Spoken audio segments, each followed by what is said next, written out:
Madam अस्सलाम वालेकुम। कौन से स्कूल से हैं? ऑर्बिट इंटरनेशनल ग्रामर स्कूल ज़बरदस्त। कहाँ पे आए हैं आज आप लोग? रिहेबिलिटेशन अच्छा, आपको पता है रिहेबिलिटेशन क्या होती है? आपसे पूछने आया है। अच्छा, हमसे पूछने आए हैं। ज़बरदस्त। अच्छा, सबसे पहले मैं आप लोगों को थोड़ा सा बता दूं कि यहाँ पे हम लोग करते क्या हैं।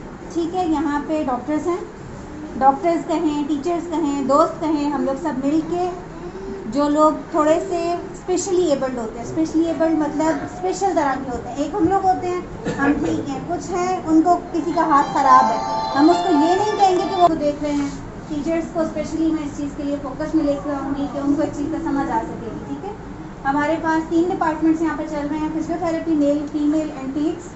और बच्चों के लिए, बड़ों के लिए, जवानों और बुजुर्गों, हर तरह के लोगों के लिए हम लोग फिजियोथेरेपी करवा रहे हैं। स्पीच थेरेपी है जिसमें बोलने के मसाइल मुख्तलिफ तरह के आ रहे होते हैं, उसके बारे में मज़ीद हमारी थेरेपिस्ट आपको गाइड करेंगी कि बोलने के जितने भी मसाइल आ रहे हैं उनका इलाज किया जा रहा है। बिहेवियर थेरेपी या साइकोथेरेपी, उसके अंदर हम लोग बच्चों के इंसानों की खिदमत का ये बेड़ा उठाए हुए हैं। आज ये बच्चों के लिए एक स्टडी टूर भी है जिसके अंदर हम अपने जो 4 डिपार्टमेंट हैं, फिजियोथेरेपी का मेल और फीमेल डिपार्टमेंट, इसी तरह स्पीच थेरेपी का डिपार्टमेंट और साइकोथेरेपी का डिपार्टमेंट, ये चारों डिपार्टमेंट हम अपने बच्चों को दिखाएंगे और हमारा जो वहाँ पर मौजूद स्टाफ है वो मुख्तसरन अपने अपने डिपार्टमेंट के अंदर इनको ब्रीफ करेगा। और आज यहाँ पर जो बच्चे हमारे इस तरह गाइड करेंगे डिपार्टमेंट वाइज ताकि हमको जो है ना